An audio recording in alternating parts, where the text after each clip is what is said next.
इन thermodynamics का आज हम लेक्चर नंबर 6 डिस्कस करेंगे, जिसमें फर्स्ट पॉइंट जो है वो है Maxwell Boltzmann energy distribution. Maxwell Boltzmann energy distribution जो है ये बिल्कुल वैसे ही है जैसे हमने लास्ट टाइम वेलोसिटी डिस्ट्रीब्यूशन देखी थी। अब इसमें एनर्जी डिस्ट्रीब्यूशन के लिए आप पहली चीज़ तो ये देखें कि हम यहाँ पे लेट कर लेते हैं कि हमारे पास N E into D E number of molecules हैं किसी भी गैस के, जिनकी काइनेटिक एनर्जी जो है वो E and E plus D E के दरमियान लाई कर रही है। और इसी तरह ये बिल्कुल सेम इसी तरह से होंगे जैसे कि हम अगर N E into D E की जगह पे N V into D V molecules ले लेते हैं और उनकी जो स्पीड्स हैं वो V and V plus D V के दरमियान होती हैं, जो काम हमने प्रीवियस लेक्चर में भी किया था। अब यहाँ पे देखें, अगर हम ये कहें कि ये बिल्कुल सेम है, यानी कि ये वाले नंबर ऑफ़ मॉलिक्यूल्स और ये नंबर ऑफ़ मॉलिक्यूल्स जो हैं ये बिल्कुल सेम है, तो हम इनको इक्वलाइज़ कर लेते हैं।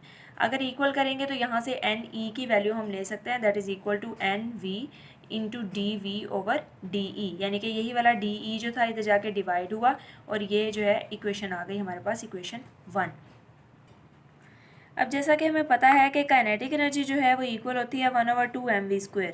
तो ये जो N E into D E number of molecules जो थे जिनकी काइनेटिक एनर्जी की हम बात कर रहे थे, तो उनकी एनर्जी जो है वो 1/2 mv² के इक्वल होगी, जहाँ से हम v की वैल्यू ले सकते हैं। v is equal to √2/m e⁻1/2। ये कैसे आई? सिंपली जो है वो सबसे पहले हमने 2 को दूसरी साइड पे शिफ्ट किया, m को दूसरी साइड पे शिफ्ट किया इक्वेशन के, तो v² की वैल्यू आ जाएगी। अब यही v² की वैल्यू जो है दोनों तरफ अगर हम अंडर रूट लेंगे तो v की वैल्यू आ जाएगी √2/m e⁻1/2। अब इसका अगर हम डेरिवेटिव लेते हैं विद रिस्पेक्ट टू e, दोनों साइड पे हमने इसको डिफ्रेंशिएट किया, तो ये इस साइड पे तो आ जाएगा dv/de इज़ इक्वल टू यही वाली जो इक्वेशन होगी, इसमें जब इस साइड पे इक्वेशन की साइड को हम e के लिहाज से डेरिवेट करेंगे तो ये जो है e⁻1/2 का डेरिवेटिव आ जाएगा 1/2 e⁻−1/2, जिसको हम इक्वेशन नंबर 2 कह देंगे। अब नेक्स्ट जो है वो हम लगाते हैं इक्वेशन 2 को इक्वेशन 1 में पुट कर देते हैं। अगर हम इक्वेशन 2 को इक्वेशन 1 में पुट करें तो आप देखें यहाँ पे जो इक्वेशन 1 है इसमें है N E is equal to N V into D V over D E. तो यहाँ पे D V over D E की वैल्यू जब हम प्लेस करेंगे तो ये इक्वेशन जो है वो इस फॉर्म में आ जाएगी, जिसको हमने इक्वेशन नंबर 3 का नाम दे दिया। जैसा कि हमने लास्ट टाइम जब आर्टिकल किया वेलोसिटी डिस्ट्रीब्यूशन वाला, तो उसमें हमने एक फ्रिक्शन देखी थी D N V over D V is equal to 4πn⁴ e⁻−β 1/2 mv²। Basically इसको जब हमने सॉल्व किया था ना बीटा की वैल्यू लगा के ए की वैल्यू लगा के, तो इक्वेशन बेसिकली ये थी, इसी को हमने इस फॉर्म में भी लेके आए थे। तो हम यही वाली इक्वेशन कंसीडर करते हैं, N V is equal to 4πn/m/2π/kT की पावर 3/2 v² e⁻−mv²/2 kT। अब ये इक्वेशन नंबर, इसको हम इक्वेशन नंबर 4 का नाम दे देते हैं। अगर हम यही इक्वेशन नंबर 4 जो है उसको 3 में पुट करते हैं तो हमारे पास जो एक्सप्रेशन बनेगा वो कुछ इस तरह से होगा। अब इसमें आप देखें हमने कुछ चीज़ें जो है वो उनको सिंप्लीफाई करना है। यहाँ पे देखें ये जो ये जो v² था, यहाँ पे हमने इसकी वैल्यू लगाई है 2e/m। ये कहाँ से आएगी कि हमें पता है जो काइनेटिक एनर्जी इक्वल होती है वो होती है 1/2 mv² के। यहाँ से अगर हम v² की वैल्यू लेते हैं तो v² जो है वो सिंपली इक्वल आ जाएगा, 2 उधर जाके मल्टीप्लाई होगा तो ये आ गया 2e और यही वाला m इधर आके डिवाइड हो जाएगा। तो यही वाला बेसिकली एक्सप्रेशन जो है वो हमने यहाँ पे पुट किया है, v² की जगह पे पुट कर दिया 2e/m। और e⁻, आप देख सकते हैं यहाँ पे मैंने e पुट किया, क्यों? क्योंकि देखें ये 1/2 भी है, mv² है, तो हम इस 1/2 mv² की जगह पे e पुट कर सकते हैं, डिवाइडेड बाय kt आ जाएगा, and √2/m as it is 1/2 e⁻−1/2 भी एज इट इज़ आ जाएगा। अब इसको सिंप्लीफाई करेंगे तो देखें ये 2π जो है इसमें एक ये जो है पाई की पावर 3/2 है यहाँ पे, तो ये एक तो कंप्लीट पाई जो है इसके साथ कैंसिल हो जाएगा और √π बाकी बच जाएगा। और इसको सिंप्लीफाई किया हुआ सिंपली देखें ये 2⁻³ था, ये सिंपल 2 था, ये √2 था, सबको जब हम सिंप्लीफाई करेंगे तो इक्वेशन जो है वो आ जाएगी 2n/√π। बाकी सब चीज़ें जो भी कैंसिल होती हैं सिंप्लीफाई करके एक एक्सप्रेशन बनेगा 1/kT की पावर 3/2 e⁻1/2 e⁻−e/kT। अब ये जो e⁻1/2 है ये कैसे आएगा? देखें यहाँ पे -1/2 है और यहाँ पे कंप्लीट e है, तो e की पावर 1 माइनस 1/2 जो है वो ई रेज टू पावर 1/2 हमारे पास आ जाएगा। ये सिंपल मैथमेटिक्स है, आप देख लीजिएगा। यही वाला जो एक्सप्रेशन है जिसको हमने इक्वेशन नंबर 5 का नाम दिया, यही हमारे पास है मैक्सवेल बोल्ट्जमैन एनर्जी डिस्ट्रीब्यूशन।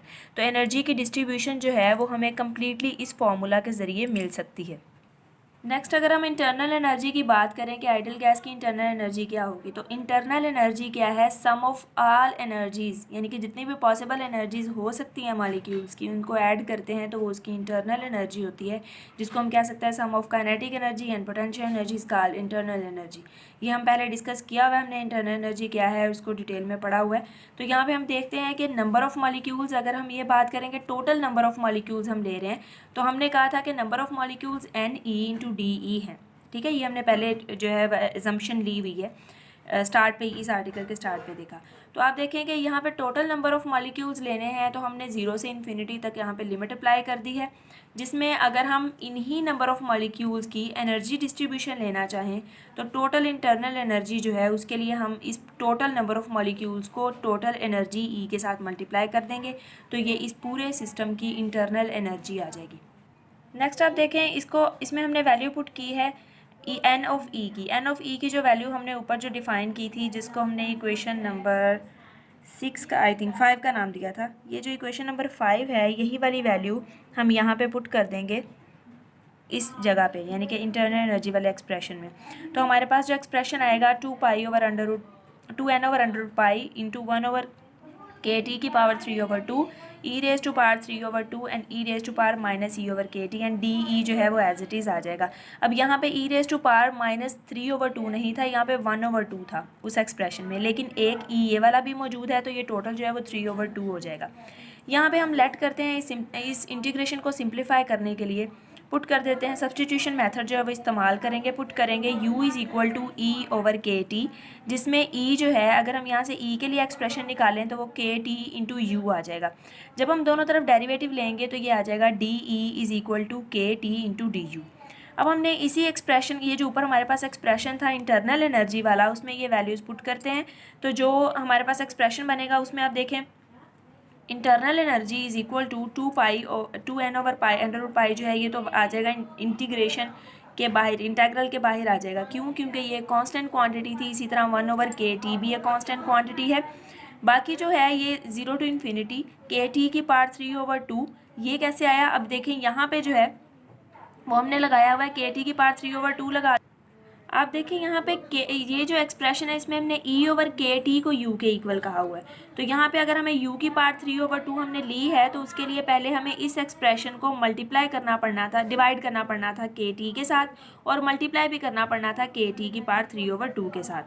तो डिवाइड जब हमने करना था तो वो पूरा एक्सप्रेशन जो है वो तो u की पावर 3/2 आ जाना था, और उसके साथ जो मल्टीप्लाई हुआ था kT की पावर 3/2 वो एज इट इज़ यहाँ पे आ जाएगा। e raise to power minus u, यानी कि e/kT को तो u पुट किया था, और de की जगह पे हमने ये जो kt/du था वो हमने यहाँ पे पुट कर दिया। नेक्स्ट आप देखें, इसको हमने जो है इसमें से जो भी कांस्टेंट क्वांटिटीज़ थी उनको इंटेग्रल के बाहर ले लिया, और बाकी क्वांटिटीज़ को हमने लिख लिया इस तरह से, जिसमें हमने इसको मज़ीद सिंप्लीफाई करना था। इस इंटेग्रल को हम चाहते थे कि यही जो इंटेग्रल है इसको हम स्टैंडर्ड इंटेग्रल में कन्वर्ट करें। तो स्टैंडर्ड इंटेग्रल में कन्वर्ट करने के लिए हमने u को x² के इक्वल पुट कर लिया। जहाँ जहाँ पे भी u है इस इक्वेशन में वहाँ पे हम x² पुट करेंगे, और इसी तरह जब हम इसका डेरिवेटिव लेंगे तो du जो है वो इक्वल आ जाएगा 2x × dx के। तो यहाँ पे इंटरनल एनर्जी वाले एक्सप्रेशन में देखें 2n/√π kT 0 टू इन्फिनिटी, यहाँ पे u की जगह पे x² लगाया, ये स्क्वायर जो है ये डिवाइड वाले स्क्वायर के साथ जो है कैंसिल हो जाएगा, e raise to power u की जगह पे फिर से x² एंड du की जगह पे 2x × dx हमने प्लेस कर दिया। अब जो इंटरनल एनर्जी जो है उसके लिए जो एक्सप्रेशन आएगा, देखें ये 2 तो इसके साथ कैंसिल हो जाएगा, और यहाँ पे आ जाएगा x की power 4 e raise to power minus x² × dx। 4 कैसे आया? देखें 2 तो 2 के साथ कैंसिल हुआ, 3 बच गया था, और एक x ये वाला भी था तो x की पावर 4 आ गया, और ये 2 जो है ये हमने यहाँ से इसके साथ मल्टीप्लाई करके इसको 4n कर दिया। ये है हमारी इक्वेशन नंबर 6। अब हम यहाँ पे एक इंटेग्रल लेते हैं, जैसे मैंने आपको प्रीवियस आर्टिकल जब करवाया था तो उसमें 2 हमने इंटेग्रल जो है वो मैंने आपको कहे थे कि आपने ये याद करना है, ये गॉसियन इंटेग्रल्स कहलाते हैं। इसी तरह ये भी एक गॉसियन इंटेग्रल है जिसमें आप जब भी देखेंगे 0 to infinity x की power 4 e raise to power minus X square into D X, तो वहाँ पे आपने प्लेस कर देना है 3/8 अंडर रूट पाई। अब इक्वेशन नंबर 6 जो थी हमारी, उसमें हम ये वाला एक्सप्रेशन पुट कर देते हैं। अब आप देखें इक्वेशन नंबर 6 में जहाँ पे इंटेग्रल आपको नज़र आ रहा है 0 to infinity x raise to power 4 e raise to power minus X square into D X, वहाँ पर हम प्लेस करेंगे 3/8 अंडर रूट पाई, जिसको हम कैंसिल आउट करेंगे। जब हम जो भी सिंप्लीफिकेशन इसकी करेंगे, जो कैंसिल हो रहा है उसको कैंसिल करेंगे, तो इंटरनल एनर्जी आ जाएगी 3/2 NKT। यही हमारी जो है टोटल इंटरनल एनर्जी हो जाएगी गैस मॉलिक्यूल्स की। नेक्स्ट हम बात करते हैं मोस्ट प्रोबेबल एनर्जी की। मोस्ट प्रोबेबल एनर्जी क्या है कि जो सबसे ज़्यादा एनर्जी डिस्ट्रीब्यूशन जो हुई हुई है ना, किस पॉइंट पे है, क्या उसकी प्रोबेबिलिटी होगी, उसके लिए हम जो एनर्जी देखेंगे उसको हम मोस्ट प्रोबेबल एनर्जी कहते हैं। जैसे हमने last time most probable velocity जो है वो भी फाइंड की थी। तो इसके लिए हम देखते हैं N of E, equation number 5 जिसको हमने कहा था वो इक्वेशन हमने यहाँ पे ली है। इसी इक्वेशन को जब हम डेरिवेट करेंगे विद रिस्पेक्ट टू ई, इस साइड से भी ये डिफ्रेंशिएट होगा, इधर से भी डिफ्रेंशिएट होगा, तो ये तो पूरा एक्सप्रेशन ऐसे ही आ जाएगा। और ई वाले जो एरिया है, ये जो भी इक्वेशन का हिस्सा था, इस पर हमने डेरिवेटिव अप्लाई कर दिया d/dE। अगर हमने मोस्ट प्रोबेबल एनर्जी फाइंड करनी है तो उसके लिए ज़रूरी है कि ये इसका जो एन ऑफ ई है, इसका डेरिवेटिव जब हम लेंगे विद रिस्पेक्ट टू ई तो वो 0 के इक्वल हो। जैसे हमने लास्ट टाइम डिस्कस किया, जब यहाँ पे v था और डिवाइडेड बाय v था, तो उसको भी हमने 0 लिया था, क्योंकि हमने कहा था कि एन ऑफ v जो है वो एक कांस्टेंट फंक्शन है। तो इसी तरह ये भी एक कांस्टेंट टर्म है, इसका जब भी डेरिवेटिव हम लेंगे तो वो 0 के इक्वल आएगा। अगर ये टर्म जो है ये 0 हो जाएगी तो इसका मतलब है बाकी की टर्म जो है यहाँ पे हम इसकी जगह 0 प्लेस कर देंगे, तो वो इक्वेशन इस तरह से आ जाएगी। अब इसमें आप देखें ये पूरी टर्म जो है ये इक्वेशन के इस साइड पे जाएगी, तब भी मल्टीप्लाई होगी, डिवाइड होगी, 0 होगी। बाकी जो टर्म बचेगी वो सिर्फ ये होगी d/dE into E raise to power 1/2 E raise to power minus E/KT। अब यही वाली जो है टर्म, इसी को हमने डिफ्रेंशिएट करना है विद रिस्पेक्ट टू ई, तो इस पर हम लगा देते हैं power rule, sorry product rule हम यहाँ पे लगाएंगे। तो देखें फर्स्ट फंक्शन जो है उसका डेरिवेटिव आ जाए, sorry first function as it is आ जाएगा और सेकंड वाले का यहाँ पे हमने डेरिवेटिव ले लिया है। इसी तरह सेकंड फंक्शन जो है वो इसमें यहाँ पे एज इट इज़ आ गया और फर्स्ट वाले का हमने यहाँ पे डेरिवेटिव ले लिया। तो ये हमने प्रोडक्ट रूल लगाया है और इक्वल इसको रखा 0 के। तो इसके बाद आप देखें e raise to power 1/2, simply derivative लिया है तो आपको ये समझ आ जाएगी। E raise to power 1/2 as it is आ गया, ये वाली टर्म एज इट इज़ आ गई और ये वाली टर्म भी एज इट इज़ आ गई। और दोनों में से e raise to power minus E/KT common लेंगे, दूसरी साइड पे जाएगा तो 0 हो जाएगा। ई रेज टू पावर 1/2/KT ये इक्वेशन के दूसरी साइड पे जाएगा तो प्लस हो जाएगा और ये भी प्लस होगी टर्म। तो यहाँ से हम ई की वैल्यू क्या लेंगे, ये देखें ई रेज टू पावर 1/2 और यहाँ पे भी ई रेज टू पावर 1/2 है। जब ये इस साइड पे जाएगा तो ये कंप्लीट ई हो जाएगा, ये KT इधर आके मल्टीप्लाई हो जाएगा। तो जो प्रोबेबल एनर्जी की जो वैल्यू आएगी वो होगी EP is equal to 1/2 KT, that is the most probable energy. अच्छा, ये तो था हमारा मैक्सवेल बोल्ट्जमैन एनर्जी डिस्ट्रीब्यूशन। जो नेक्स्ट हमारा टॉपिक है वो है ब्राउनियन मोशन। ब्राउनियन मोशन क्या है? रॉबर्ट ब्राउन जो एक ब्रिटिश बॉटनिस्ट था, उसने 1827 में ये फिनोमेना ऑब्जर्व किया कि उसने पोलन ग्रेन्स लिए और उसको उसने पानी की सरफेस के ऊपर स्प्रिंकल कर दिया। अब उसने ये ऑब्ज़र्व किया कि वो जो पोलन ग्रेन्स थे ये उन आगे पीछे जो है वो दौड़ रहे थे, मतलब उनकी बिल्कुल एक रैंडम सी मोशन उसने ऑब्ज़र्व की जब उसने इस पूरे फिनोमेना को माइक्रोस्कोप से देखा। यानी उसने पानी लिया, पोलन ग्रेन्स लिए, जब उसने माइक्रोस्कोप से ऑब्ज़र्व किया तो उनकी मोशन जो है एक बेतरतीब सी मोशन थी और वो एक भाग रहे थे पूरे ना पानी के ऊपर।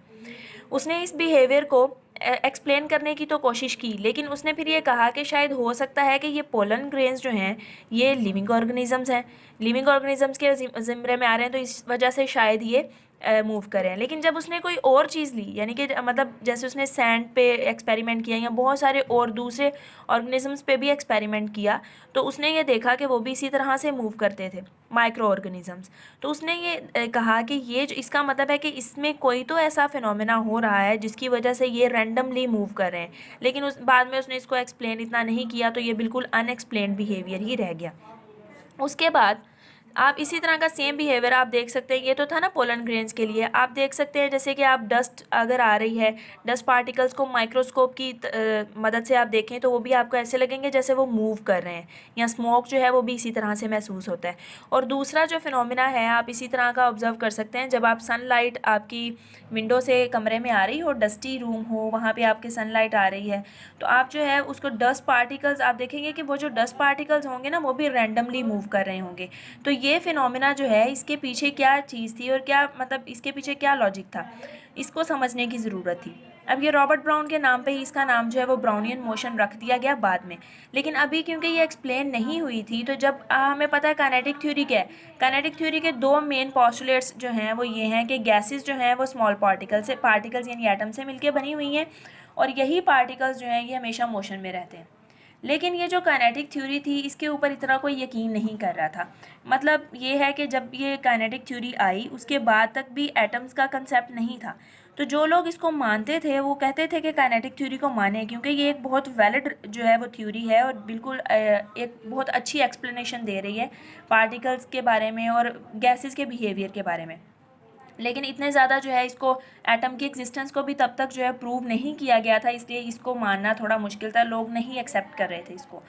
अब जो बोल्ट्जमैन था और इस तरह बहुत सारे और लोग थे जिन्होंने काइनेटिक थ्योरी को जो है बहुत ज़्यादा लोगों को कन्विंस किया कि आप इसको जो है वो रेजिस्टेंस क्रिएट करने के बजाय इसको एक्सेप्ट करें, क्योंकि ये बिल्कुल वैलिड थ्योरी है जो काइनेटिक थ्योरी है। अब जब लोगों ने उसकी बात नहीं मानी तो उसने 1906 में जो है वो सुसाइड कमिट कर ली, यानी कि उसने खुदकुशी कर ली। और लेकिन उसको ये नहीं पता था कि 1906 में उसने जो है वो सुसाइड की है, लेकिन 1905 में किसी ने ऐसा काम कर दिया है जो ये प्रूव कर देगा कि कोई बहुत सारे जो हैं वो पार्टिकल्स मौजूद हैं, इस तरह के मौजूद हैं जो कि रैंडम मोशन करें, यानी कि काइनेटिक थ्योरी को जो वैलिडिटी जिसकी वैलिडिटी जो है वो उस पेपर से मिल जाएगी जो कि उस पर्सन ने पब्लिश किया था। वो पेपर पब्लिश किया गया था आइंस्टाइन की तरफ से। 1905 में आइंस्टाइन के जो 4 पेपर्स पब्लिश हुए, जब वो सिर्फ 26 ईयर्स का था, उस टाइम उसने जो 4 पेपर्स अपने पब्लिश किए उसमें से एक पेपर जो है वो ब्राउनियन मोशन पे था। इसीलिए 1905 को जो है वो मिरेकल ईयर भी माना जाता है, यानी कि जो साइंस की जो दुनिया है उसमें एक बहुत ज़्यादा जो कह सकते हैं कि एक रेवोल्यूशनरी ईयर जो है वो हमारा 1905 ईयर था। अब उसने ये एक्सप्लेन किया अपने पेपर में, ब्राउनियन मोशन पे जो उसका पेपर था, उसने ये एक्सप्लेन किया कि जो पोलन ग्रेन्स हैं ये मूव करते हैं रैंडमली, और ये क्यों मूव करेंगे, क्योंकि इनके ऊपर मीडियम के पार्टिकल्स जो हैं वो बम्बार्ड हो रहे होते हैं। इसका क्या मतलब है कि जैसे आप देखें डस्ट जो है वो स्मूथली मूव करके आ रही है, तो उसके पार्टिकल्स क्यों मूव करेंगे, वो इसलिए मूव करेंगे क्योंकि इर्द गिर्द मौजूद जो एयर है हमारी, या कोई भी और मीडियम जो है वो उनके उन पार्टिकल्स की मोशन को डिस्टर्ब करेगा। यानी वो जब रैंडमली मतलब बिल्कुल स्मूथली अंदर मूव करके आ रही थी तो उसमें ये रैंडमनेस कहाँ से आई कि जो एयर पार्टिकल्स थे या मीडियम के जो भी पार्टिकल्स थे उनको हमने उसके ऊपर बम्बार्ड करवाया, तो जाहिर है एक रेस्ट पे पड़ा हुआ पार्टिकल है, अब उसके ऊपर कोई चीज़ बम्बार्ड करवाएंगे तो वो मूव करना शुरू कर देगा। इसी तरह ये पोलन ग्रेन्स जो हैं ये भी इसलिए मूव कर रहे थे क्योंकि पानी जो उसमें मौजूद था, वो पानी के जो पार्टिकल्स हैं, मीडियम के पार्टिकल्स जो हैं वो उसके ऊपर बम्बार्ड हो रहे थे और वो उसकी मोशन जो है उसमें मोशन क्रिएट कर रहे थे, और वो मोशन जो है वो बिल्कुल रैंडम मोशन थी जिसको ब्राउनियन मोशन का नाम दिया गया था। अब देखें ये जो ब्राउनियन मोशन है इसको इस तरह से, अब आप कहेंगे कि इसमें क्या बड़ी बात है, ये तो एक सिंपल सी बात थी जिसको हम कोई भी पर्सन एक्सप्लेन कर सकता है, लेकिन ऐसा नहीं है, इसको मैथमेटिकली एक्सप्लेन करना बहुत मुश्किल था। क्योंकि आप देखें एक पार्टिकल है, यहाँ पे बहुत सारे पार्टिकल्स मौजूद हैं जहाँ पे हर तरफ से यहाँ पे मोशन हो रही होगी इसकी, यानी कि आप देखें ये इतने पार्टिकल्स मौजूद थे डस्ट के इर्द गिर्द, सारे जो है वो एयर मौजूद है। अब क्या होगा, एक सिंगल पार्टिकल की जब हम बात करेंगे तो उसके ऊपर एयर जब इफेक्ट करेगी तो उसको हम मैथमेटिकली एक्सप्लेन कर सकते हैं, ठीक है। इतना ज़्यादा उस पर जो है वो उसका मैथमेटिकल कैलकुलेशंस डिस्टर्ब नहीं होंगी, उसकी मोशन को हम एक्सप्लेन कर सकते हैं, जिसमें जैसे हम क्वांटम मैकेनिक्स में बहुत सारे पार्टिकल्स की मोशन को ही जैसे एक पार्टिकल बॉक्स में ले लेते हैं या कुछ भी इस तरह की जो चीज़ें हैं उनको एक्सप्लेन करते हैं, ये मुश्किल नहीं है। लेकिन जब हम बहुत सारे पार्टिकल्स ले लेते हैं और सब पे हर तरफ से मीडियम के जो है पार्टिकल्स बम्बार्ड हो रहे हैं और मीडियम जो है वो उसको डिस्टर्ब कर रहा है, तो अब क्या होगा, ये एक दूसरे के इफेक्ट को, जितनी फोर्स इधर से लगेगी उतनी इधर से लगेगी, ओवरऑल ये एक दूसरे के इम्पैक्ट को कैंसिल कर देंगे, तो ओवरऑल हमें ये लगेगा कि ये रेस्ट पे पड़े हुए हैं। लेकिन होगा क्या कि कोई पॉइंट ऐसा आएगा, आइंस्टाइन ने एक्सप्लेन किया कि कोई ना कोई एक पॉइंट ऐसा आएगा in spite of random motion होने के बावजूद कुछ फ्लक्चुएशंस के चांसेस हैं, यानी कि कुछ ऐसे चांसेस होंगे कि यही वाले जो पार्टिकल्स हैं ये बिल्कुल थोड़ा सा मूव करके जाएंगे। यानी वैसे तो हमने कहा कि ये मूव नहीं कर रहे, क्यों मूव नहीं कर रहे, क्योंकि हर तरफ से इक्वल फोर्स लग रही है। लेकिन कुछ पॉइंट्स जो हैं वो ऐसे भी होंगे, कुछ ऐसे जो है मतलब हो सकती हैं, चांसेस हो सकते हैं कुछ फ्लक्चुएशंस के कि जिसकी वजह से एटम जो है वो एक साइड से ज़्यादा हीट हो जाए, दूसरी साइड से कम हीट हो। तो ये जो कम या ज़्यादा होने की वजह से क्या होगा, थोड़ी सी उसमें मोशन क्रिएट हो जाएगी। उसी मोशन को डिस्कस करना था मैथमेटिकली। तो सबसे पहले वो पॉइंट ढूंढना था कि कब जाके कोई भी एक पार्टिकल जो है उस पर इम्बैलेंस फोर्स लगे, तब उस इम्बैलेंस फोर्स को एक्सप्लेन करके हम इस पार्टिकल की मोशन को एक्सप्लेन कर सकें। तो इसलिए ये थोड़ा सा मुश्किल था कि इसको मैथमेटिकली एक्सप्लेन किया जा सके। बहरहाल जो आइंस्टाइन का जो पेपर था इसने इसकी जो जस्टिफिकेशन दे दी थी कि पार्टिकल्स भी मौजूद हैं और ये पार्टिकल्स जो हैं ये मोशन भी करते हैं, और यही पार्टिकल्स जो हैं ये इनकी मोशन को हमने ब्राउनियन मोशन का नाम दिया। अब ये जो जीन पैरन है इसने कंफर्म कर दिया था इस एक्सप्लेनेशन को, और इसके अलावा इसने ये भी कंफर्म किया था कि जो मैटर है उसकी एटॉमिक नेचर होती है, तो उस इसी वजह से उसको नोबेल प्राइज़ भी मिला 1926 थे। आज के हमारे दोनों टॉपिक्स जो हमने डिस्कस करने थे, पहला था हमारा Maxwell Boltzmann energy distribution and second था ब्राउनियन मोशन। उम्मीद है आपको अच्छे से समझ आ गया होगा। अल्लाह हाफिज़।